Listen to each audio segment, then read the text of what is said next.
from my point of view, it's a very personal thing, because both my mother and my grandmother had to leave school at 14 for various reasons. So they never completed their education, and they were absolutely determined that my sister and I would have those opportunities.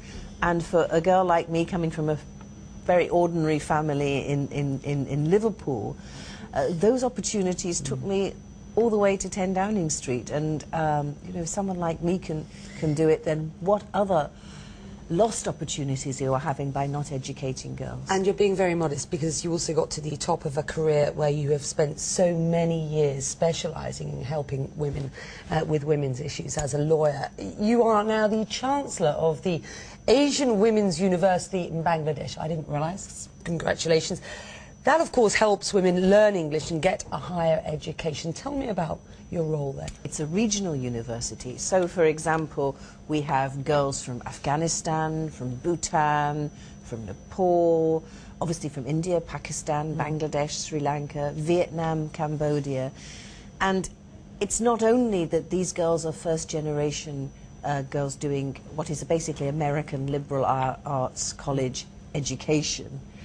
It's also that they come together from across Asia, Christian and Muslim and Hindu and Buddhist, and it's a melting pot about how by working together everybody benefits. So both of those things are truly remarkable. And when you hear the stories of the individual girls, of the sacrifices they have to make to actually get there.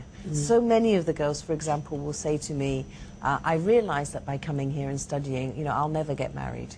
Because, you know, I've given up that choice. I remember one girl from Afghanistan, for example, who was telling me that her father agreed she could go, but it was on condition that she told no one where she was going, because, you know, he was worried about the consequences, not just for her, but for the whole family, of actually allowing their daughter to be educated to that level. I've heard stories like that before. Malala Yousafzai has been an inspiring story, and one that has sort of globalised the issue of girls' education. Through all of this rhetoric, what sort of concrete action is needed now in order to effect some change? Well, first of all, it's not enough to give girls primary education. And though in relation to that and to the relation to the Millennium Development Goals, it's a start.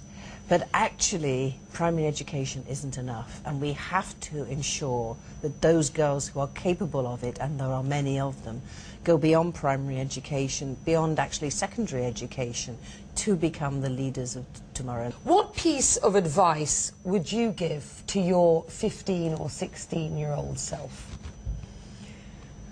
Well, when I was 14, actually, I told all the girls in my class that I was going to become Prime Minister.